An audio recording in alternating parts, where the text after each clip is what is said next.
Hi, this is Deepti, Hi, this is Kaushik. and I'm a cis woman who identifies as queer based out of Bangalore, and I've worked in queer spaces in Chennai since 2011. Yeah, and I identify as a cis gay man, and I'm based out of Bangalore from 2016, and I've been active in queer spaces from around the same time. I think last 4 years, 2016. Through the episode, we do discuss a bit about child sexual abuse when we discuss about one of the movies. So do refrain from listening to the episode if you might get triggered because of this content. So, before we get into the discussion, just a quick disclaimer that we don't claim to represent the whole queer community or the whole of Indian queer community. We're just voicing out our personal opinions and just our personal ideas and thoughts around anything queer.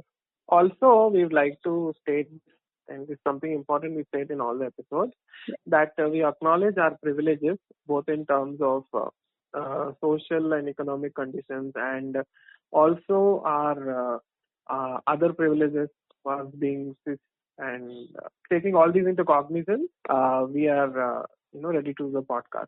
Yeah, so this is part two of the series that we're doing around queer representation in Indian cinema, and today we'll talk about lesbian representation in Indian cinema. So, like we did in the previous episode, we'll talk about the Bollywood part of it and also the regional industries and how the representation of lesbian women has been in other industries as well. We haven't seen all of them, so in our research, one of the first thing that came up was this earliest representation has been in this Malayalam movie called Iranda Penkuttigal, which came in 1978. So I didn't get to watch I didn't even find the trailer. Forget about even the wiki page had like hardly one or two lines, but then it's based on a novel and they were shown as a couple and stuff. Yeah. By the way, for those who want to know, Errandu Penkuttigal means two women or two girls. This was, I think, shown as two women in a dance school situation from what I read. But for me, the earliest representation from what I remember, not actually identifying the characters as lesbian, but one of the songs that I saw is from this movie called Razia Sultan, made in 1983. So there's Hema Malini and there's Parveen Babi, and Hema Malini is Razia Sultan. She's one of the famous female Muslim sultan of Delhi at that time. Parveen Babi is her the Saheli attendant, whatever the helper person of sorts. So she is singing the song about Dharmendra, who's the going to be king, and then there is this. So they're on a boat. So they're on a boat, and as soon as Hema Malini is lying on the boat, literally sleeping off, and then Parveen Babi is singing the song, and then suddenly Parveen Babi leans in for a kiss, like straight to the lips. And then suddenly... Oh, okay. Was it a direct kiss? No, there are two feathers which come in. Obviously. Okay, yeah. Two feathers, so, touching each other and, yeah. And then we also have lotuses sometime here and there. And then we've seen growing up all that, right? Flowers and leaves and trees and coming. I've seen there's a bunch of flowers on a veena, and then that is supposed to indicate lovemaking. I don't know how. Is really, it I don't know. Love movie? Telugu movie? I don't remember. This on a veena. There's an instrument, the music instrument, and then they dump flowers on it. I'm like, how is that supposed to show population? I don't understand. I don't know. Maybe there are bees in the veena just pollinating them. I have no idea. Anyway, let's not digress. So when I saw this movie the first time, the song the first time, I was like, oh, this is like weird. But then the rest of the movie, they don't obviously talk about anything queer. And then I did a bit of research to find if there actually was anything written in history around Razia Sultana saying that she's queer or anything. I didn't find anything. So I don't know if there is something that is not out there, or it's just the director or the writer imagining ki, oh, she's this powerful first female Muslim ruler, so she must have had many women behind her. I have no idea. Yeah, you told me that you could consider it a woman. Yeah, Okay. Like the Yeah. bromance woman. For those of you who don't know, it's like the female equivalent of a bromance, the term that gets thrown around a lot lately. I mean, it's like, so you remember Deepthi Shyam Benegal also tried this theme of romance in his movie Mandi? Yeah. You remember Mandi? I mean, it was an No, award-winning film. Like, there is a fact that I read online that it won 12 Filmfare Awards that year. yeah, I mean, I've not seen a lot of Smita Patel's movies, but then I know most of her films have been like phenomenal. And then obviously Satyajit Ray. I've seen Sorry, Shyam Benegal. Sorry. Shyam Benegal, yeah. So I've seen Mandi, and then even talking about Smita Patel, she's done very strong and bold roles along with Shabana Azmi in the art space in the 80s. So this movie also explores several bold themes. There are intimate and what to say, borderline explicit scenes, but there's no label. There's no label.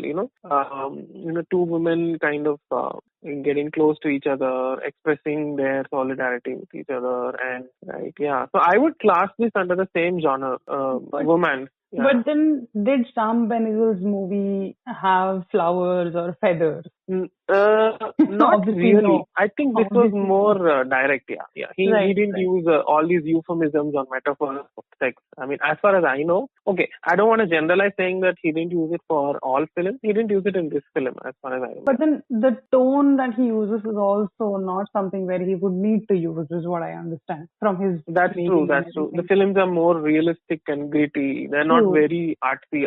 No, so they are not very commercial or commercial, flowery, or all these Swiss Alps song dance and all. Yeah, but you guys, I mean, people should check it out. I mean, this film, apart from the romance and the lesbian overtones, it's otherwise a very well done movie with many good actors. You have Smita Patel, Shabana Azmi, Neena Gupta, Om Om Puri, Anu Kapoor, Satish Kaushik. Oh my God, this is like a acting powerhouse. Like, and then Shyam Benegal. Obviously. So yeah. Coming back to our queer cinema, so the next well done movie in terms of representing lesbians, I would say, is in '86 Malayalam movie, which also has Mohanlal and Urvashi. This is actually said to be the very first movie, but then I still think the '78 movie also had well done. I mean, from what I read. What's the name of this movie? This '86 movie is called Desanaatikili Karayilla. Desatanakili Karayilla. Sorry. So Desatanakili Karayilla. Apparently, it means migratory bird never cries. Right. Sad thing I would say about this is that it has a pretty tragic ending, and also in terms of gender expression, one of them it sort of aped the heteronormative culture of one being the masculine and dressing up like a boy, and the other one being very feminine in term of very politically correct. No, I mean, back then some representation was the best we could find. So I think they've done being the industry that Malayalam cinema is, they've done best what they could in terms of in the 80s. I mean, with cast like Urvashi and Mohanlal, this is a pretty well represented movie for queer women in the 80s. Oh yeah, I agree, and then that's something I should watch. I mean, you've told me to watch it so many times. It's there actually on YouTube. So anybody who wants to watch it, Mohanlal, Urvashi, what's the name of the movie again? Kaushik? Desatanakili Karayilla. Desatanakili Karayilla. I am not really good at Malayalam, but this is what I could, the closest pronunciation I could do. Like, yeah. I think the next one was in '96, Deepa Mehta's Fire. This one we all know. We grew up with that. We grew up around that controversy, or at least we heard of that controversy. Yeah, pretty loud. Yes. Fire in 1996. So, I first heard of this movie while growing up when I was 7 or 8. Where there were news channels talking about this film, and I didn't understand it much at all. And I asked my father. My father is like, there's some controversy, and it was a pretty bold film for its time. I didn't realize why until I grew up a bit, maybe around the early 2000s. I'm like, oh, that's why it showed lesbian love, and I'm like, okay, yeah. So So Deepa Mehta's Fire is rare film. I would say it's a rare film, even considering 20 years or 24 years have passed, because of its sheer boldness and the way it looks at the relationship between two women. I mean, until that time, I don't think any movie was this explicit or this bold. And even later movies in mainstream, I mean, I would call this a mainstream film because it has Shabana Azmi and Nandita Das. And the focus is on the two central characters here.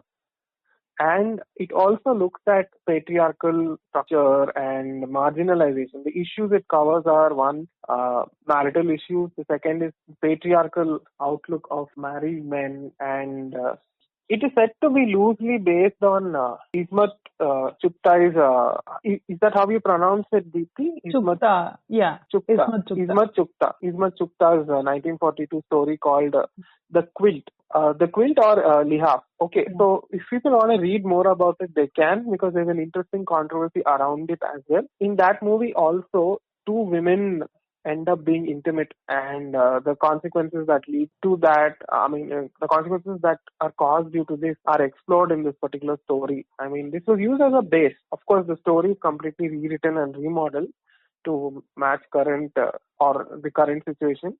It is also interesting that the author, Chugta, was sued for this story in its time. In Pakistan court, if I remember it right. Sorry. Yes. There was a long drawn-out court case which actually ended pretty well for the author, which is surprising for its time. Because apparently all the references in the story, okay, so I read it, okay, and I read English translation. I don't know how effective is the original one, must be even more flowery and wordy. The defendant was able to prove that all the references are all, misunderstood. So nowhere in the story, they argued that nowhere in the story I've actually mentioned it, even though everything alludes to it. So mentioned anything, right? Yes. It was an interesting. I think we should do a podcast on that separately, deeply, sometime later. Yeah. So coming back to Fire, the two central characters are named Sita and Radha. I think that itself is a controversy. I mean, you name both the leads of a so-called lesbian film as Sita and Radha, you're obviously going to get a lot of brickbats, and that they did. And I'm glad they didn't change the name, because there was a petition to change the name of Sita to Nita. And I mean, I think the court ordered it, or the court suggested it, but they didn't. And so both these characters are sisters-in-law, and they are not happy in their married life. So Radha is portrayed as a barren woman, is someone who cannot conceive, and her role thus is restricted to only cooking, looking after the house, and taking care of the aging mother. Yeah. And her situation is very poignant because her husband refuses to have any sexual relationships with her, because she's found out to be barren. She's not considered worthy of having or enjoying the pleasures of sex. And her husband is a lunatic. I would call him a lunatic. Continue, Deepti. No, I was saying, because as per whatever cultural or anything, sex is never for pleasure, just for procreation, right? So patriarchy. And her husband is a lunatic. So after after he has a Baba and all in the movie who he listens to, and his Baba staunchly advocates celibacy, and he puts her through a lot of mental stress. He's not a bad husband in the movie, so-called bad husband, because he doesn't mistreat her or anything like that. All these are excuses, by the way, because treating someone like this by not giving them pleasure, or by not, by reducing them to a mere household object is definitely bad. But, but everyone else empathizes with him more than, I feel, the wife itself in the story, because his wife is barren. That's it, end of story. So his wife craves for some love and affection. It's very evident, both in terms of, it's not mentioned, but it's kind of shown that both sexually and emotionally she craves attention, and he's not able to provide that to both. And it's been going on for years, because she's the elder daughter-in-law. Sita, on the other hand, is portrayed as a young woman with progressive ideals.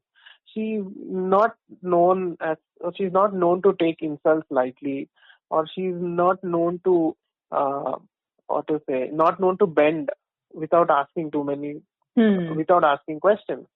Okay, she's unhappy with her married life because her husband is seeing another woman, and everyone in the house knows it. It's normalized to such a level, like, it's okay. He doesn't come home in the night. And initially she asks him, and then he's like, yeah, so I am. And I just married you because I had no other option. So both of them are lonely in their own way. Subdued and mellow Radha, who's kind of resigned to her fate, and Sita, who's now bristling with anger at her situation. Like, what's happening around me? But at the same time, they're stuck in this patriarchal maze where they're not able to get out of it, and it takes a toll on their mental health, obviously. But they find solace in each other, and they spend a lot of time together, and then somehow one thing leads to another, and they also begin developing a sexual relationship. The relationship with each other, as I see it, is a means through which they experience the love they deserve, and then the love that they are entitled to. Okay, it's not something forbidden, but it's something that they actually need from their husbands, and they're not getting it for various reasons. So I'll touch upon a slightly controversial subject now. Sita and Radha both represent the incarnations of goddess Lakshmi in Hindu mythology. Both Sita and Radha. The very choice of these names depict an obvious representation of Hindu iconography in the film. Like a particular scene in the movie, it depicts a play in which goddess Sita is asked by Lord Rama to prove her sanctity by walking into the fire. Okay, and then she says to Lord Rama that I am pure and I'm going to come out of this unscathed, and she actually does it. Yeah, and she actually does it. And even in the movie, when Radha confronts Ashok, the husband, her sari catches fire. So in this, actually, it is Radha whose sari catches fire. It's not Sita. I think they did that purposely so that it doesn't really represent literally the exact mythology. So Radha's sari catches fire, and her husband just watches. I mean, towards the end, at the end of the film, they are caught by the husband. When this happens, her husband walks away in anger, frustration, and then he comes back partly blaming himself, but at the same time feeling sickened by what he sees as a moral calamity that has taken place in his house. And his wife confronts him, and he confronts his wife, rather. I mean, it's a confrontation, and her sari catches fire, and then she's obviously burning, and he's not doing anything. He just looks at her like, okay, you deserve this.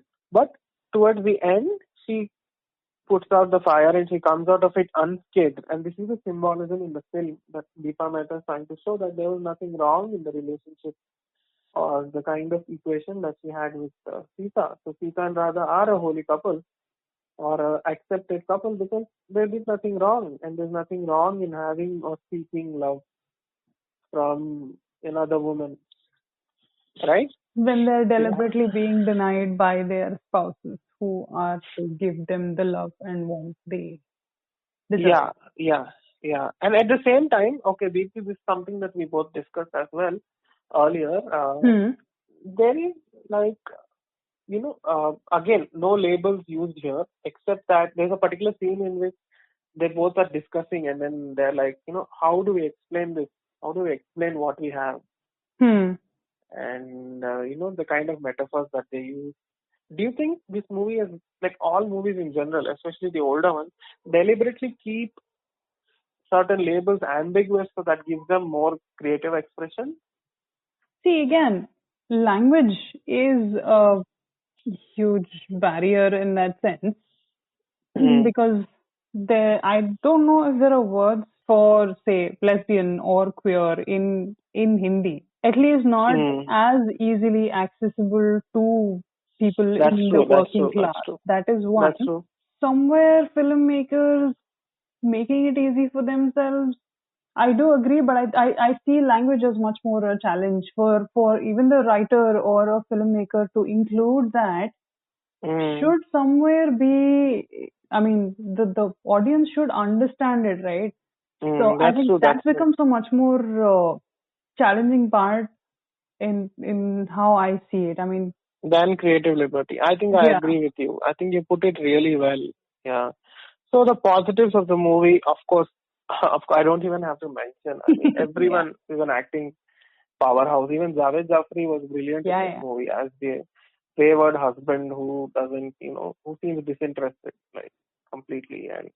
And Nandita Das was excellent. She played the role so spunkily. I mean, she's supposed to be this spunky, outspoken woman. Hmm. Does that with finesse.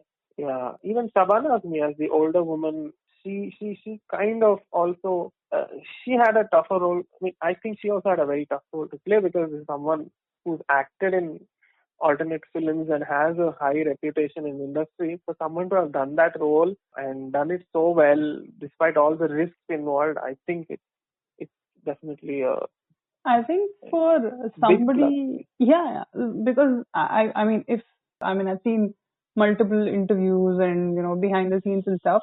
But if I'm not wrong, somebody who is as talented and as a talent powerhouse, like whether it's Nandita or Shabana Azmi, for them, challenging roles like this are so much more fun. If I'm not wrong, so they They are.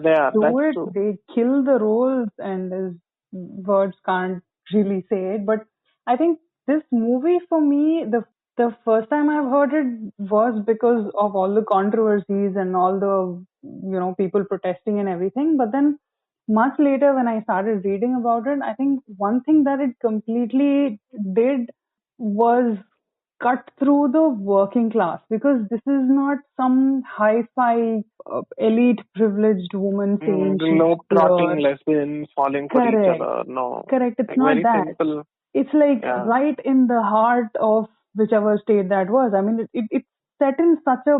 They have a sweet shop, right? That's like a Mm. everyday thing that is so Sweet shop and relatable. attached the music, not music, what to say, a video cassette, video Yeah, lending library. the Javed Jafri has that thing as a Yeah. store. So that is, I mean, that makes it so much more relatable to most working class women or men. I think the reach was much more because of that kind of setup and the writing that was done to make it look so realistic. Yeah, and in the movie there are also two metaphors being used. Like when I remember when the two leading ladies are having a conversation, this one of them says, uh, there's a saying that the way to a man's heart is through his stomach, Hmm. and the other one laughs saying that I'm sure it's an English quote because in Hindi, you don't find anything like this. And she says in Hindi there's a quote which says, a woman who cannot give, but I think a woman who is barren or who cannot give birth is like plain rice, Like plain rice. plain rice, plain rice, tasteless and Uh, bland. And then Shabana Azmi then says, I like bland. There's a sort of resignation that comes in saying that, what, I'm okay with this life. And then, but at the end of the day, it hmm. kind of does break out of the mold, and I think that's really special. And of course, the two lines about the protest that happened, of course, like the so-called protectors of culture. I'm not going to name any of the agents, but certain vested groups, political parties, did get involved in this mess, and then they created a huge ruckus, closed down the theaters, and forced theaters to show. Forced that time they were Hmm. mostly single screen theater. So they'll just go barge in and threaten people like, if you're watching this, get the fuck out. Like, yeah. Hmm. They stop screenings and, you know, still, still the film managed to complete its run with even Hmm. though few glitches were involved. So wherever it was popular, the metropolitan areas, it ran pretty well for its time. And I'm sure it would have been talked. I don't think this movie would have raised the dinner table conversation. I'm sure families didn't sit and talk about this every day or when it released. Yeah, not But not it yeah. but it kind of brought this sensibility, at least in the urban middle class, I'm sure. The But burgeoning, yeah. I think in this case, in this case, this statements that are generally made, any publicity is great publicity. The kind of protests that happened around it were so loud that a lot of people at least heard, okay, Yeah, I know, there is I a know. word called lesbian. So that's what it Yeah. was for me. That's absolutely what it was for me in the late 90s when I was randomly reading about stuff. And then I think, but a lot of the protests were around the fact that the names were of goddesses. Sita and Radha, yeah. And then how can you portray two lesbians as, And Bhagwan also, ka naam? another thing was this. I remember a particular statement like, "Oh, just because women are bored and they're bored or they're not getting what they want in a heterosexual marriage, all women will turn lesbian." That's what the movie is trying to show. But no, that wasn't the objective of the movie. The objective Oh of the movie was God. to show something more philosophical and something more mature. And I think reducing it to that simple, reducing it to that a simplistic statement is very lame. Yeah. I mean, whoever said that are not convinced by the acting that was done by Nandita Das and Shaban Azmi. That person probably should not watch movies like this. I know it was a famous person, fairly famous person. I think the leader of some group, she was a woman. Oh, okay. Moving on. Yeah. So, when Yeah. movies like this, which are so well done and have such brilliant cast, so when this theme becomes famous, with visibility also comes trash. So, I think the next mainstream, in air quotes, mainstream movie as such that came around lesbians was Girlfriend, that came out in 2004. It's a I am letting completely out a huge sigh right now. But yeah, carry on. it's a completely creepy plot portraying lesbian woman as this boyfriend stealing, boyfriend killing, man hating people. So I think back then there were a lot of people from the queer community who said, "What crap is this?" and shit. Yeah, that's the crap that people also have to deal with. And then I think we also have one more coming out in Telugu called that RGB's movie. I don't even remember the name. I don't care also. It's called Dangerous. Oh. So basically he's saying that I think shooting is pretty much First done. Indian lesbian murder thriller mystery or something like that, no? No, first lesbian crime thriller action movie. Whatever. Throw in a bunch of adjectives. I mean, just throw in a bunch of adjectives. Yeah, it's going to be, I mean, from what I see in the trailers, it's going to be a completely male gaze, sleazy as movie. Let's not even talk more about it. So, 2004 actually also saw this other beautiful movie called Sancharam. Again, a Malayalam movie, which I found much later, like in 2012, or no, 2010 or 2011 is when I found out. Apparently, it's based on a true story, which the female director she wrote the story as well. Again, even in this, I don't think they completely say that, oh, they are lesbians. I think it's mostly to do with the language as well, because if somebody has access to this term or knows this term in early 2000s, there is a certain class that is attached to that person, and a lot of these stories are done at either grassroots or working class. Somewhere for me, it makes sense that they don't know the language, but we as audience can figure out what it is. And I think if the director wants to, they can write it in their promotions to better talk to the audience. But then again, in the movie as such, they don't say, okay, this person is a lesbian, but the representation was really done well in that movie. Sancharam, also called The Journey. Even before this fire, for me, one of the happy movie. If I have to say, I saw a happy lesbian movie. I think that for me would be I Can't Think Straight, which came out in 2008. Had Lisa Ray and Sheetal Seth. It was not per se Indian, but they were two Indian women, and that was good enough because every other movie was either crap or sad, because Sancharam also has like a not a very happy ending. I Can't Think Straight was, I wouldn't say totally Bollywood, but it had those cute romance moments, the letter writing poem for the other person sort of a thing. And there's also a bit of coming out, and why coming out is important, because one of the leads would sort of be, I wouldn't say pushing the other person to come out, but sort of says ki, I think it's only fair you come out to your parents. How long do you want to hide and live? I wouldn't say that's completely problematic, but now when I looked at it a couple of weeks back, I was like, that kind of felt pushy. But then it wasn't that she was being pushy, it was just her saying you have to be true to yourself, sort of thing.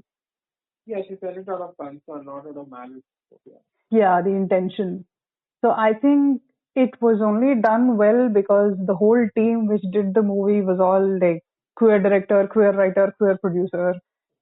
Couple of other references when it comes to Bollywood that I want to say is there's this brilliant role that Sandhya Mrudul did in this very small movie called Hum Tum or Ghost.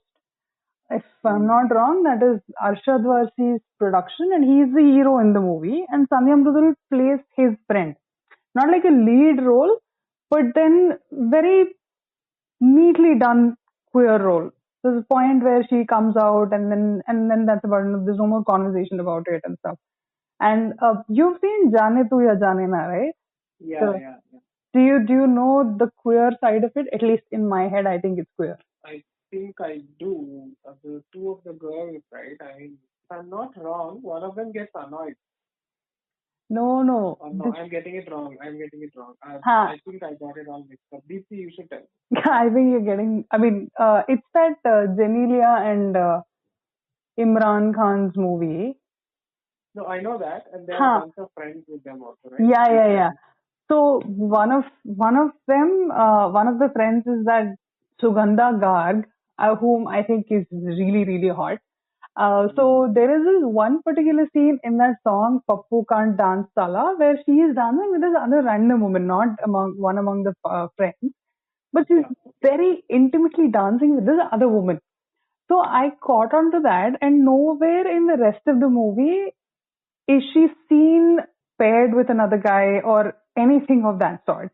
So I remember discussing this with a friend of mine, and this friend had said कि maybe they wanted a queer angle, but then they didn't have the time to work on it or edit it Or out they for backed out. whatever Yeah. reason. Or Or yeah, they or backed they out to the backed last out. minute. Yeah. So I wish 2008 saw that, because I think that director is kind of sensible to do it right. I think if he would have done it, he would have done it right. Yeah, and yeah, I should watch that again. That movie, Imran Khan is quite cute in that movie, so Yeah, and I think can't act to save his life except in one or two movies. But no, I think that movie otherwise is also pretty, fantastic, because Ratna Pathak Shah, the one who plays Imran Khan's mother, but, he's absolutely brilliant. Yeah, so that's uh, 2008 and 10. okay. Okay, so then we had, if you guys remember, 2014, there was Dedishya, a neatly done dark comedy Yeah. with, again, I don't think they used the word or the terminology strongly anywhere. It was understood that there was some kind of romance, or there were two women who worked together. Hmm. I think both the actresses portrayed that role very well. Oh yeah. Yeah. Madhuri Dixit and Huma Qureshi. Yeah. Yeah. Yeah, both of them are brilliant actresses. Of course, Madhuri, I don't have to say, but Huma Qureshi was a standout in this role. Definitely. And Definitely. Unfreedom was a bit blah. I don't want to talk too much about it. I tried. Yeah, I tried watching. I couldn't get beyond I did too. And then I'm like, 20 minutes. yeah. But just guys know that there's a movie called Unfreedom. I mean, guys and gals and everyone else know that there's a movie called Unfreedom from 2014, and please don't watch it if you No, it's want to there on save your Netflix. sanity. I think the movie kind of became famous because I think the director who was trying to release it, or a producer, had a lot of problems with the censor board. So that's Okay. how, I don't know what the Any problem was. publicity is. I don't think it was the queer angle that was the problem, because there were other stories interlinked with this also. Something to do with, I think, India, Pakistan, something was there. There was Yeah. the problem.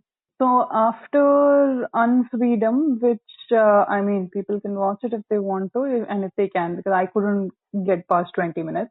The next highly recommended movie I would say is Angry Indian Goddesses, Oh, 2015. this one. Yeah. Again, it's a story based in a pretty privileged space of women, but then it does talk about whether it's homophobia or women's safety in the country in general, homophobia among friends. So a lot of interesting points that were touched on and discussed. So that I think anybody queer or anybody, it's a brilliant movie to watch. So next Kaushik will talk about the big big blockbuster first Blockbuster, mainstream star-studded, lesbian love story, star-studded, star-studded. name-studded, whatever adjectives were thrown around left, right, and center. And also, if you remember, the announcement was made pretty abruptly. When the Yeah. announcement of the film came out, it was pretty abrupt. I don't think there was much of pre-planning. And when we were like, what? This movie is being made seriously with so and so. I think you can all get that still. Like it was a decent hit, and so एक लड़की को देखा तो ऐसे लगा. I think I would call this a landmark film, though I have some grouses against this film, but I would call this a landmark film. I think it was advertised a lot as India's first lesbian story or India's first queer women, a story involving queer women, etc. But at the end of the day, I think it's a simple story which focuses a lot on the relationship between the father and his daughter more than the queer angle itself, right? I agree. But it was done well. If I were to list down the positives that I found in the film, firstly, big stars. Okay, Anil Kapoor and his daughter Sonam Kapoor, both are A-list celebrities. So Juhi it's a big deal. And Rajkumar Rao.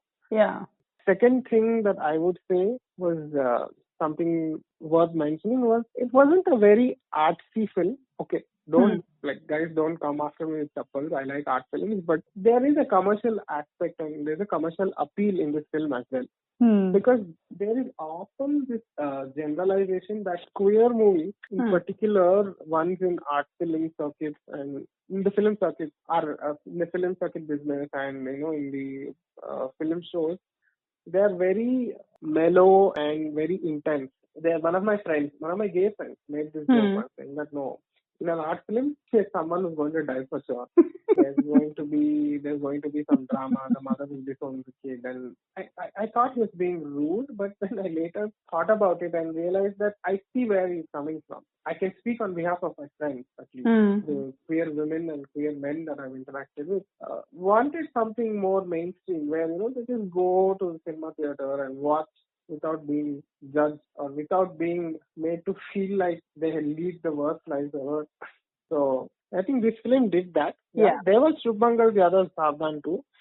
That film I have more criticism. I think we should address that in a separate podcast. But I found that the humor and then the kind of language that they used in this movie was also non-problematic, more or less.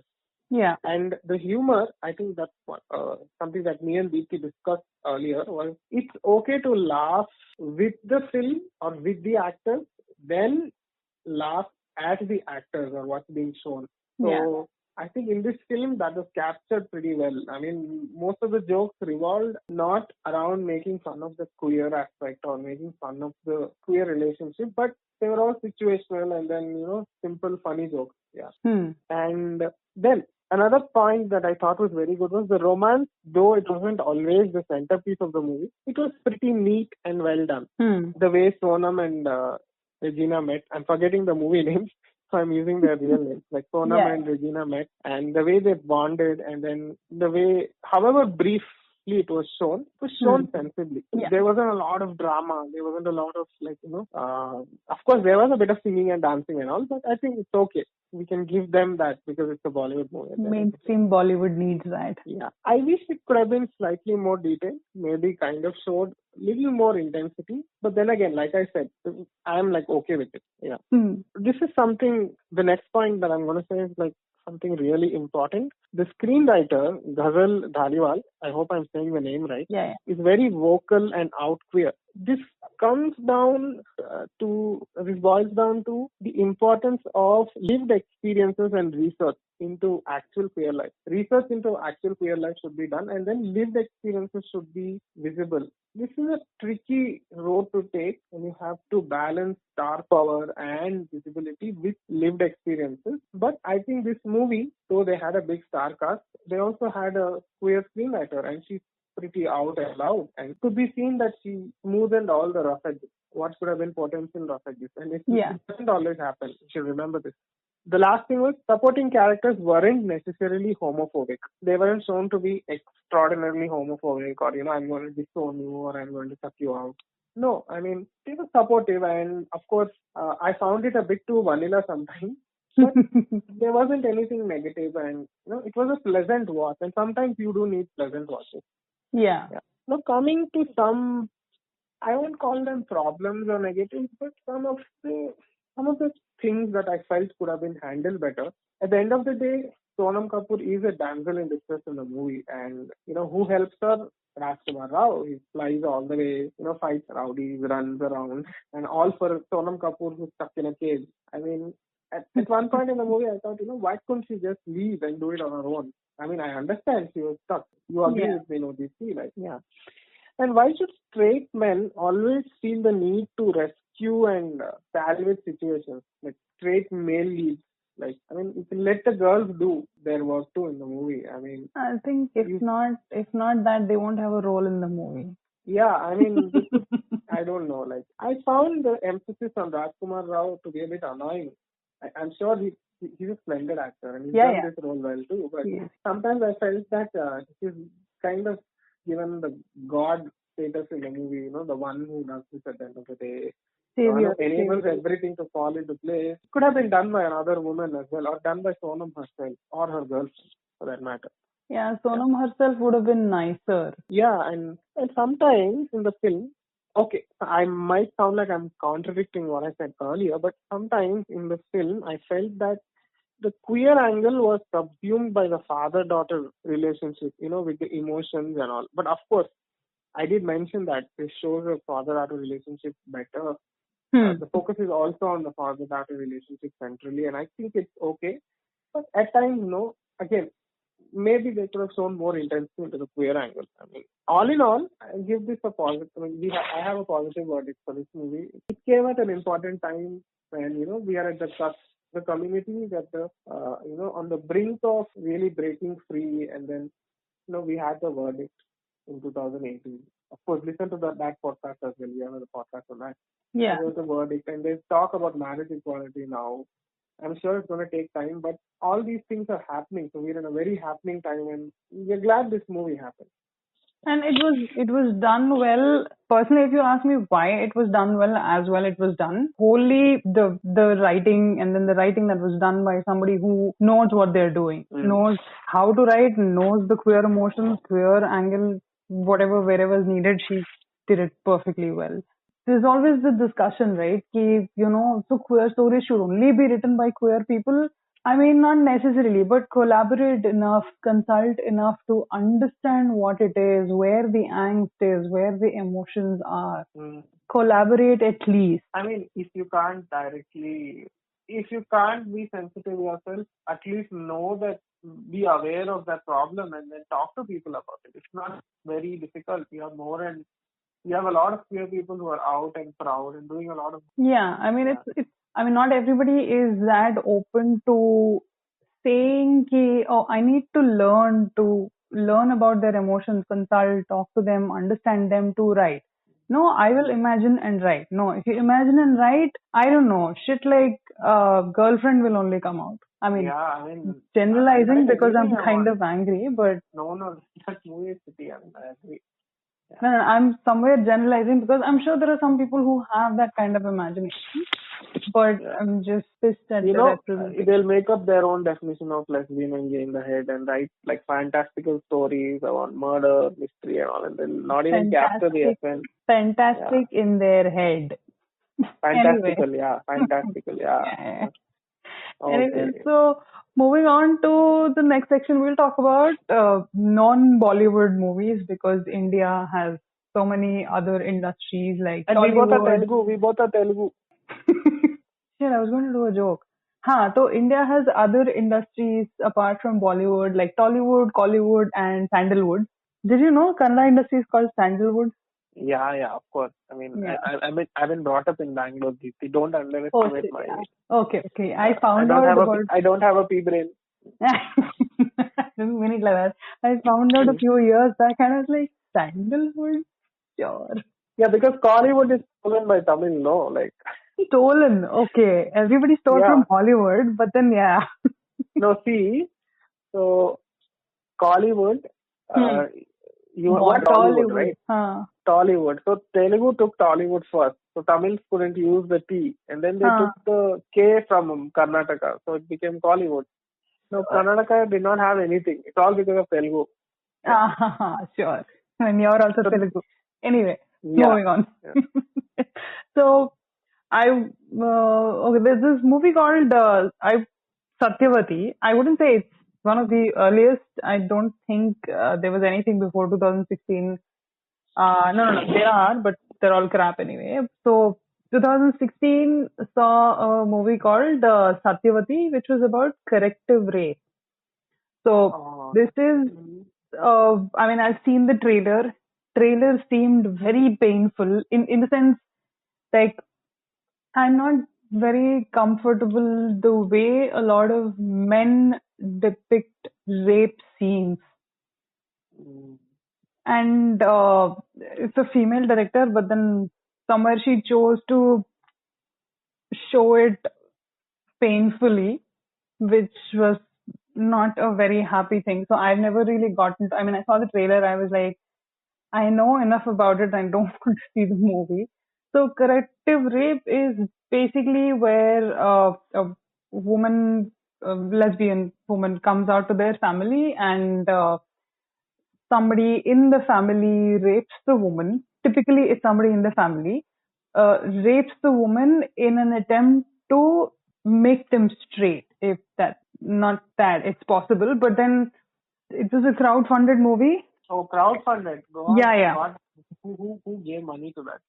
No, no, her intention was right. Her intention was Yeah. right. Deepti Tadanki, the director, Okay. her intention was absolutely right. But then I personally can't handle the film because it's very, very close to my identity, and it's just not for me to watch. But then, absolutely, her intention was right. But That's then true. I agree. it did make it to few film festivals, I think, but it didn't make a lot of noise. So after Mm. that, another movie that I bumped into was this movie called The Affair. So this came out in 2015. Again, the reason also this came out into light was because this guy was having a lot of problems with censor board. Censor board said, there is a lot of stuff that you have to cut out. We can't release it like this. So they were creating problems for him. Mm. So he said, fuck it, I don't care. I'll just put it on YouTube. And then I was jobless. I was literally jobless in 2015. So I was like, okay, let me see. I skimmed through the movie and I figured out it is this French movie by Alexander Aja called High Tension. There is Oh, a I should watch it if it's a French movie. Okay. no, but it's lesbian serial killer stereotype movie. But if you're a fan of horror, it's one of his good works Okay. because he has come to Hollywood. Alexander Aja, he's done a few horror movies, couple of good horror movies in Hollywood also. So yeah, I mean, if you want to see French movie, do watch. But then, like I was saying, it's the stereotypical lesbian serial killer. But if you like horror movies, I think he's done quite a few good films in Bollywood also. So that was a All right. complete, All right. it's a complete unnecessary rip-off with obviously Yeah. male gaze and sleaze and everything. Yeah, but then are people like Huh. are our people like run to such kind of stories like flies around honey, right? Like or whatever. Of course, he's put it on YouTube, and YouTube la Keela, all the comments below are like super movie, great movie, all cis het men, Yeah, obviously. yeah, yeah, yeah. Mm. So anyway, so the next movie in Telugu that I was like absolutely excited when I heard about the movie, or AWE. I don't know how, not Yeah. sure how to say it, or that came in 2018. And when I heard I didn't hear much about the plotline, but I heard, oh, Nitya Menon has done a lesbian role. I was like, wow, she's somebody. I mean, I look up to her. I mean, I look forward to her movies, and then she generally tends to pick up the right kind of stories. I'm Yeah, she's sure. pretty vocal, right? Yeah. Um, I don't know. Used to be till around 2015, 16, because she's doing all the quirky roles, but then somehow she got into that, uh, like, uh, uh, I don't know, like she kind of started doing mainstream stuff. I mean, I understand people have to pay bills, so it's fine. But then this one, I was really excited. But when I think I had too much expectations, and when I actually saw the thing, I was very disappointed, and I stopped the movie. I couldn't continue, and then No, you told me this. I remember we had a conversation after this. You're like, yeah. So I mean, it had a lot of plot lines, right? I think it had like 4 or 5 total stories. And this was one plot line, which I was very excited about, and I found it extremely problematic. I think the other plot lines are still okay. The problem that I had it was that she says she is her doctor and then falls in love with her patient, which is completely unethical. And then there is also talk about uh, child sexual abuse being the reason why she could possibly be lesbian. I'm like, why would you do this? I would, yeah, that got very, very annoying for me. Again, very, very just throwing around stuff without doing the right kind of research. It's just so yeah, it's the wrong. same thing we talked about. I'll just assume whatever I think and then do it. Yeah. Yeah, I mean, when you're saying serious stuff like this, at least do a bit of consult. I don't know, consult a doctor. I'm sure there are problematic doctors anyway. So I mean, if you let me, I will go ranting about this movie because, like I was saying, I had expected such good things and then everything fell flat. Anyway, so yeah, that pretty much was the basic research from from what I got from Telugu industry. Tamil industry again. Personally, for me, what stands out is Malini Jayaratnam's documentary called "Ladies and Gentlewomen." This has this. I think she worked on it for. They worked on it for almost 3 years, and then Pa Ranjit had produced and it did a lot of international film festival rounds for about I think a couple of years. And I saw it in Chennai once, I saw it in Bangalore once. Brilliantly done, whether it's the writing, cinematography, or the animation, or the way it was presented. Absolutely.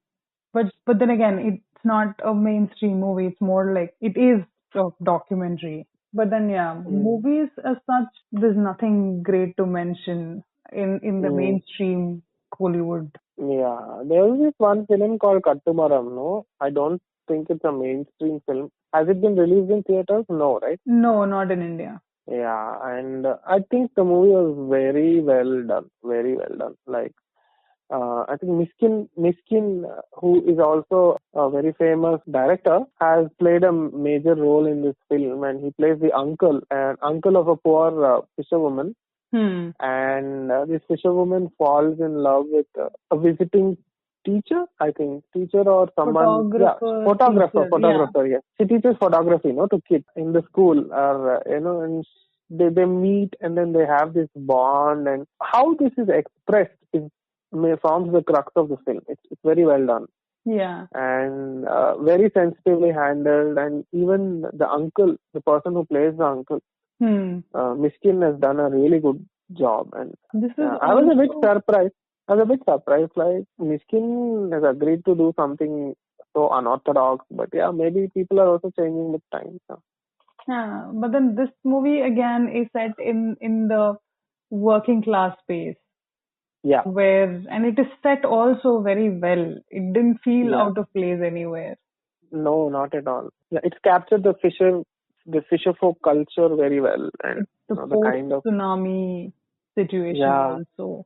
And then you have the Kannada film. Deepti, there's also a couple of Bengali films, right? Yeah, Bengali, I think I'm not sure I've done enough research in terms of Bengali because I would hope and expect more movies than what I have on my list because I've only seen documentaries in film festivals. The community there is pretty vibrant, but there don't seem to be enough movies around lesbian women. the two documentaries that I've seen, both are by Devlina Majumdar. One is Ebang Bawarish, and the other one is If You Dare Desire. I remember, I think If You Dare Desire was the first one that I saw, which talks about all the possibly undocumented suicides. So one of the things that she mentions in the documentary is that two women killed themselves and they burnt themselves and they died together. So if you look up the records, there may be other women who have died together. So if they kill themselves together, you can somewhere assume that they probably were in a relationship if they're not related otherwise. But then what about all the other women who died by themselves? What is, I mean, how will you get that kind of senses, right? That was, that shook me up a lot. I know it's a bit unsettling. Yeah, yeah. Mm. So what, yeah, you talk about Kannada industry and all the fun around it. I lived in Bangalore all these years, but this is the first movie that I've come across. I don't even remember the name. 141 I Love You ante. That is the movie name. 141 I Love You. This offbeat love story explores the relationship between a Western woman and a traditional Indian woman, highlighting the struggles they face as the relationship is considered strictly taboo in the Indian society. Wow, it sounds so polished, so refined and solid. Oh, you have a foreign woman and you're falling for this Indian woman, and you open it expecting some kind of it was super some cringy. kind of quality or standard, and then the movie is crap. Crap. I mean, there is so much cringe in that movie. It's not, it's the songs and them dancing by the fields, and the white woman feels so out of place. I know. A white woman seems like taller than everyone else, and I don't know. I mean, of course, she seems out of place, and she's just there as a prop. I'm pretty sure there's a lot of male gaze, like sexual male gaze. Yeah. Of course. Yeah. Yeah. And the dialogues are cringy. The script is cringy. Please don't watch it. Kannada. It's on YouTube, but don't watch it. Other movie industries have shown us some semblance of normalcy by releasing like at least one or two films.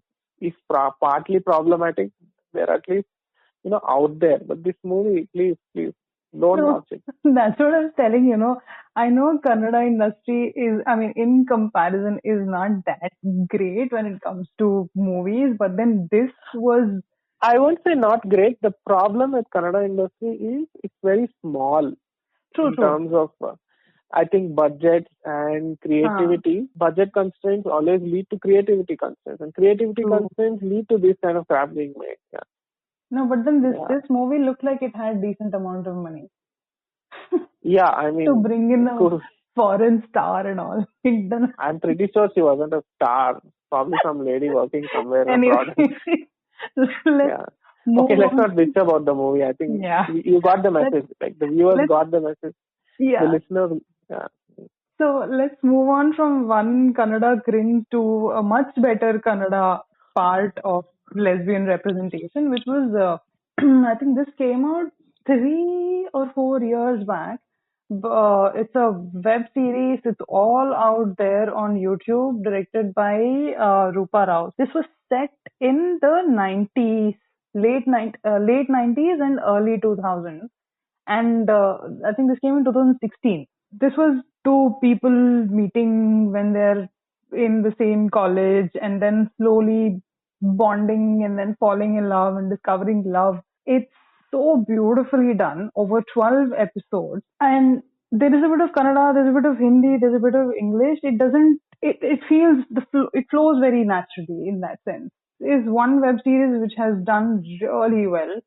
Rupa Rao. And then recently I had seen another one on, this is all, this first 3 is what it's called. It's on Dice Media channel on Instagram.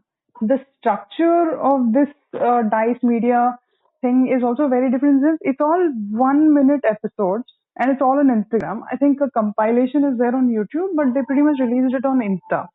These are all just like little situations, or sometimes two episodes are actually linked, but then the representation was done well in the sense of even with Rupa Rao's The Other Love Story.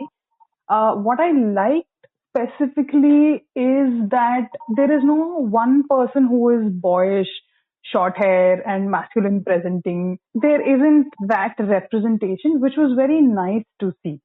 Because typically, a lot of times that is sort of expected. Like, who's the man in your relationship, sort of an equation. So these two series and quite a few other movies that we spoke about moved away from that kind of gender expression, which is a very nice thing to see. Have you seen either of these, Kaushik? Which one? I haven't seen Rupa Rao's film. No.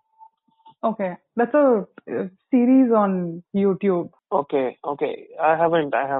Okay, do check. Yeah, I got a bit lost there because I was looking up on something else by Rupa Rao when you were speaking. But no, I haven't, and I think I should because from what you say, it seems like it's worth watching. Yeah, I think it's about 8 to 10 minutes each episode, if I'm not wrong. But then Rupa Rao also did another movie which is there on Amazon Prime, I think, about this cool love story. She is pretty, Kannada industry, she's pretty talented. I don't know if she's got the funding that she needs, but she has a lot of talent, that potential. Yeah. So I think with that, sorry, go ahead. No, I mean, I was just agreeing with you. And then this Dice Media, whatever they released, first 3 is what it's called. That is again written by somebody who identifies as queer. So there were so many little moments that I could recognize, and I'd be like, okay, that's something that my partner usually says, or that's something that I would say. That clear relatability was there, and I think that only happens when there's a proper collaboration or it is actually written by a queer person. I know, and it's a thin line to draw. Like, I don't know. So, do you have anything else in mind, Deepthi? No, that's about it. I think I've ranted enough. We might have left out a few important, significant films, but we are always open to covering it next time because we really don't have a fixed. Me and Deepthi discussed this like even earlier. Like, we just choose a topic and then we brainstorm and then we do the podcast. So, yeah, there's no fixed, we have to stick to one topic per podcast. No. So, if you guys have any suggestions, you can always write to us. Yeah. Podcast suggestions always welcome. And then if like you were saying, if we left out anything, we can always do another episode and cover whatever missed out. Or, people who are listening in can email us and tell us, you missed out this movie. I don't know. I liked 141. I love you a lot. How did you not like it? Please feel free. Yeah. And thanks for all the lovely feedback that we've been getting. Deepthi got some good feedback too, right? Oh yeah, I got an email from this person who listened to our podcast about homophobia and sort of somewhere could relate when we spoke about internalized homophobia. And it's very, very touching that they... I know. Deepthi showed me the mail and it was, way to go, Deepthi. Way to go, Kaushik. So we're at the end of our podcast. So people do take care and subscribe to the channel wherever you listen to. Reach out to us if there is anything on, Facebook page or Instagram. Constructive criticism is always welcome. So this is Deepthi signing off. This is Kaushik signing off. All right. So take care. And stay safe, wear a mask, and please take care. Like, COVID time.